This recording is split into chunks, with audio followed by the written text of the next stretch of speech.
Yo, you guys, this is Blacklist of the Abyss, and you're watching my review for Parasyte, aka Kiseijuu, episode 14. Alright, and this one kind of, this episode kind of focuses in some sense on the PI, for most of it, really.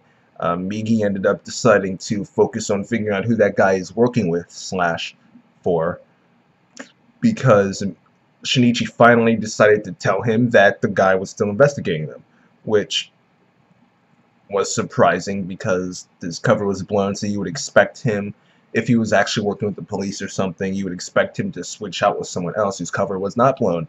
However, he hasn't, which means he obviously doesn't have that many people working with him if they can't just, switch, right? So Migi ends up figuring that out and deciding to investigate that guy. Alright, and in order to help with that, they end up calling in Uda and Parasyte, or as I like to call him, Saito. Though now he has changed his name to Joe, which, common English name for someone in Japan. Okay, whatever. Whatever. I'm not going to question it, but whatever. This guy, the PI, he was told by Tom. I don't even know what to call her at this point because of her two names. I was about to call her Tamura Reiko, but why not Reiko? All right. She tells the guy to stop investigating. All right, and he ignores her because he's just he can't just leave it alone. He can't stop thinking about this crazy kid with this crazy hand that detaches from his freaking body and starts chasing him, trying to cut him up. And yeah, you can't just ignore that, right? So he decides to continue investigating, and that allows Shinichi and Uda to end up just finding him and grabbing him. All right. Though I can't move on without talking about this laughing scene. All right, where Tommy Ryoko, she felt her first natural sensation for laughter, okay? But she forgot what facial expression you're supposed to use for laughter, so she was like trying out these different facial expressions. And it ended up resulting in this scary, creepy laugh. It was this woman is something else, I'm telling you, man. Jesus. But anyway. Shinichi and Uda end up grabbing the PI, and they actually managed to do this by using predetermined signals as a means of communication and letting them know when they got when they got him and stuff like that. Alright, where he was and just stuff like that. Alright, so yeah, that's actually kind of interesting. I like to think that Parasyte is the type of series where after introducing this concept of parasites being able to communicate to each other with just their signals, I'm assuming this is going to be used on a bigger scale, perhaps when dealing with this group of parasites that's just holed up in the mayor's office or wherever they are. I'm assuming that this is going to be relevant when they end up conflicting or confronting Shinichi, but that's just a theory. But well, not really a theory. It's a hypothesis. The theory has to have an explanation, so it's not a theory. It's just a hypothesis. But anyway, moving on. They end up Shinichi and Uda. They end up grabbing the PI and taking him somewhere, and they actually tell him everything that's been going on. Well, with Shinichi at least. Alright, Uda didn't tell him anything about himself because he didn't want to give away his identity. The guy already knows who Shinichi is, so that's not an issue. Alright, but Shinichi told him everything. Alright, and of course he doubted it. How could you not? It's incredibly difficult to accept just like that. But he was willing to temporarily accept it, and probably not even fully accept it, just be like, okay, I accept the fact that there is the possibility of this being true. That's essentially what happened. Which he had to at least do that because he did see Shinichi's hand separate from his body and chase him, try to cut him down, stuff like that. All right.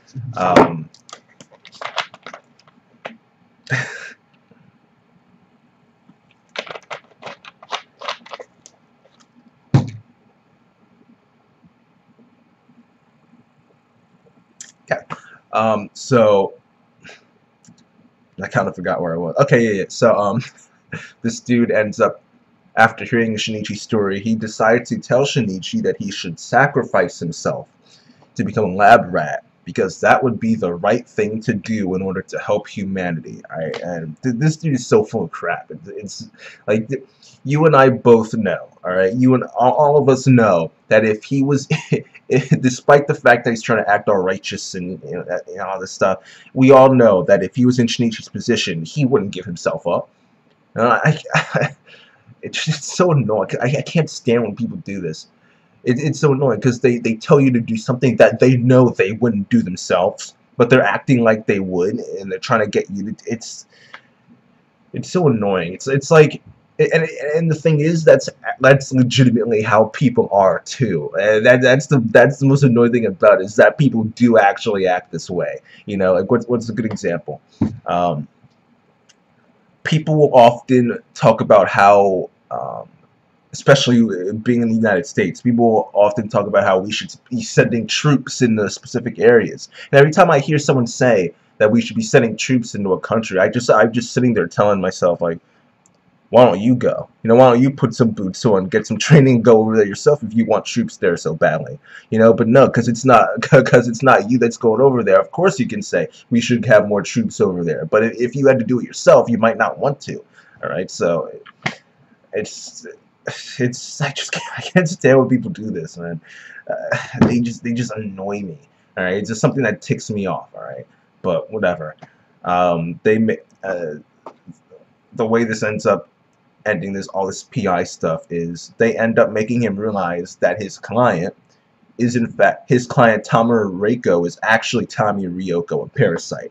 Okay, and that is something he did actually accept.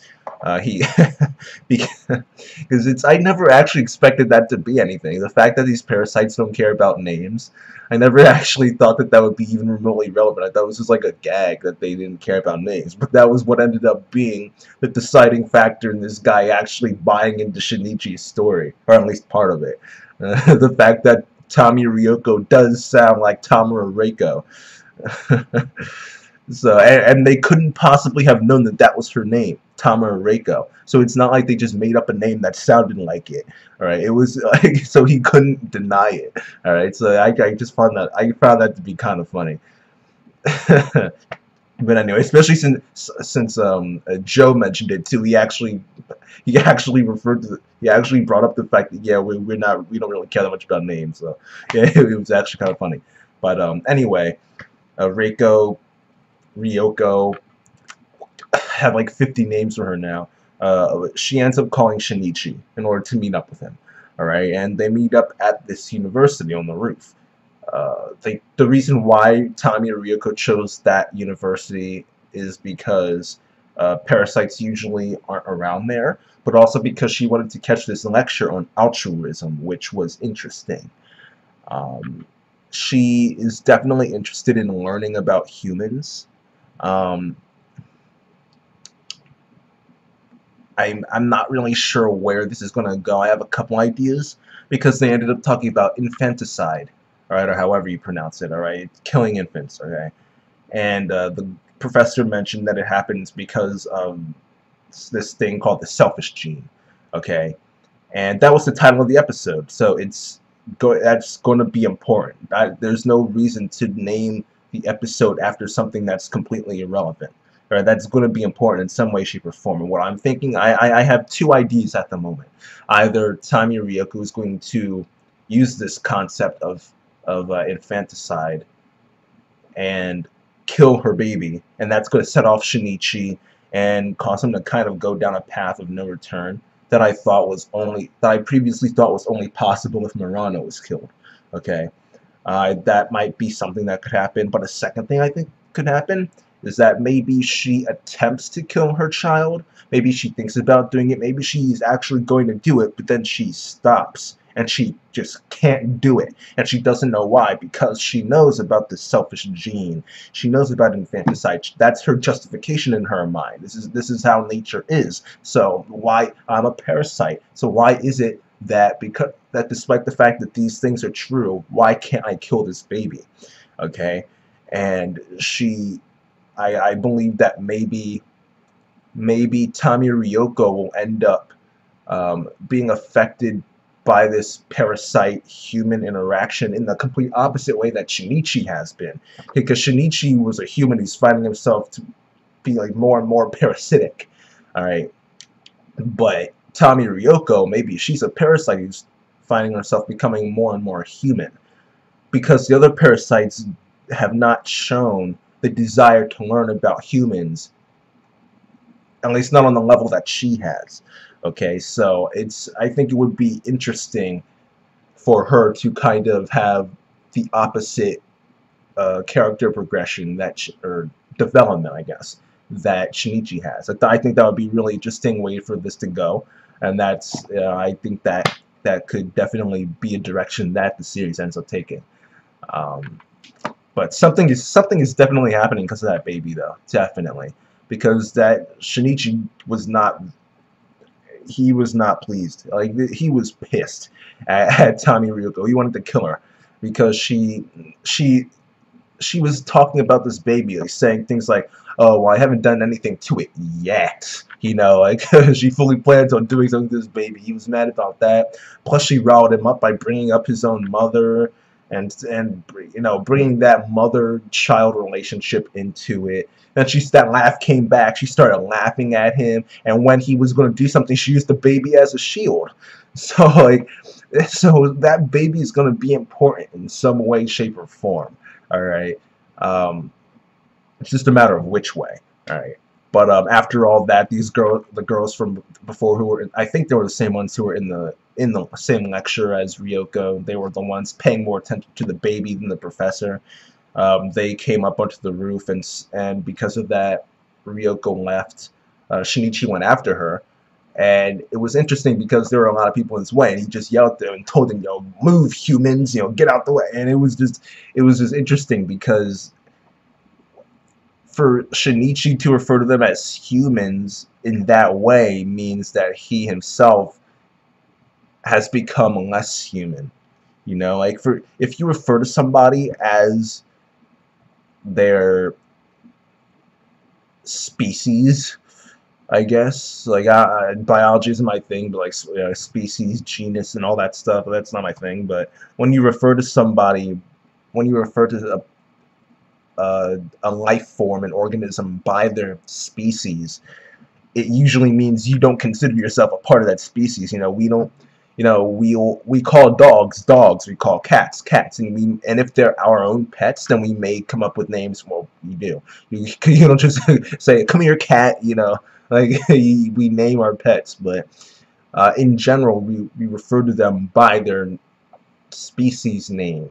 You know, and for Shinichi to refer to humans as humans, he's clearly losing some of that humanity, which we've been seeing this for a while, but he's been going back and forth, like he loses some, but then he gains it back, and then he loses it again, and he keeps showing signs that his humanity is still there, but we're getting to a point now where he's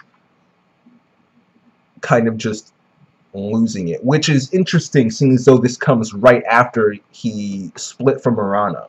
Alright, because Murano was like, he stated before, Murano was like the one person who like kept him human, and now that she's gone, he's regressing, and his humanity is regressing, and it's not coming back. That's the way it looks.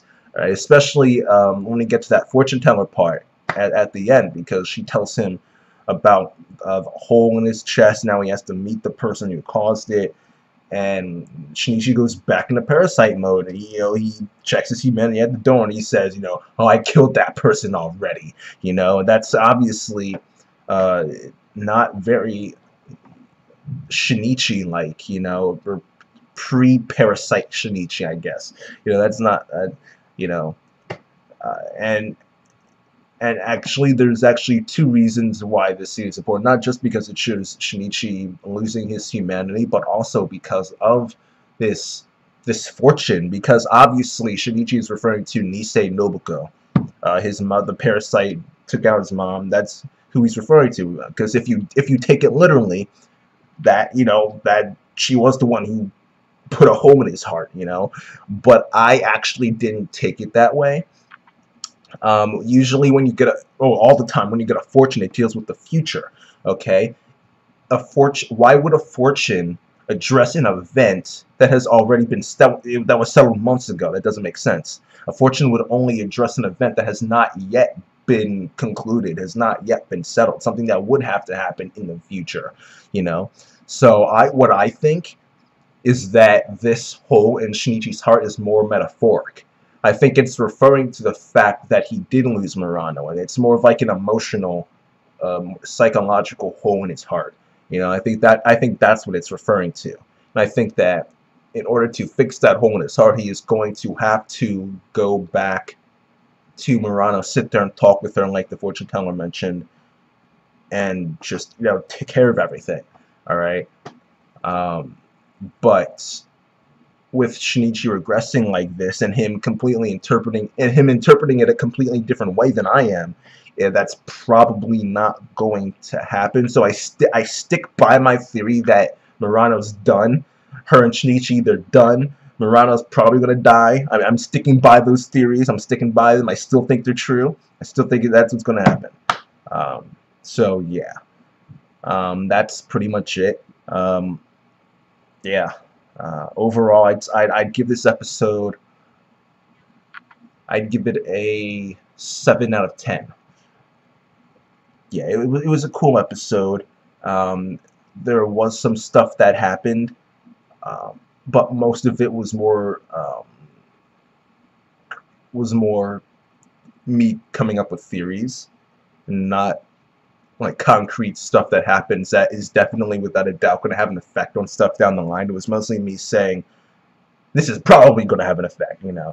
But it was one of the more simple episodes, since it just dealt with the PI for half of it. Tommy Ryoko laughing, you know, like it focused on stuff like that. So the real meat of the episode was not. There wasn't as much of it as there would be in some of the previous episodes. But yeah, that's that, you guys. I'm going to give this episode a 7 out of 10. And yeah, if you remember, I said in my last videos that I'm doing a video that will have all my favorite episodes. It will involve me listing off my favorite anime episodes of 2014. Okay, and I said that I was going to have that up by like Sunday, okay? And I actually, and believe it or not, I actually was prepared to record that video on Sunday, and I was going to, but then I realized that there was a show that I hadn't watched yet, a little show by the name Log Horizon, and I figured that a show like that gets a lot of hype, I should probably watch it before I make a video about the best anime episodes of 2014. So that's what I'm doing right now. I'm on episode 9 of season 2 right now, so I'm gonna catch up today. And once I catch up, I will start putting this video together, and it will probably be up by the week. Oh, it's practically the weekend already, but it'll be up this weekend, and by this weekend I mean like Saturday, Sunday. Alright, so yeah. It'll definitely be up this weekend, because I don't think I'm going to be marathoning anything else anytime soon, specifically for this Best of 2014 video. So, yeah, that's why it's not up yet. And I did add a Log Horizon episode to the list, so it's not like it was all in vain. But yeah, that's that, you guys. Episode gets a 7 out of 10, and my Best of 2014 video will be coming out in the next few days. So, look forward to that, and yeah, that's that, you guys. Rate, comment, subscribe, and I will see you guys next time.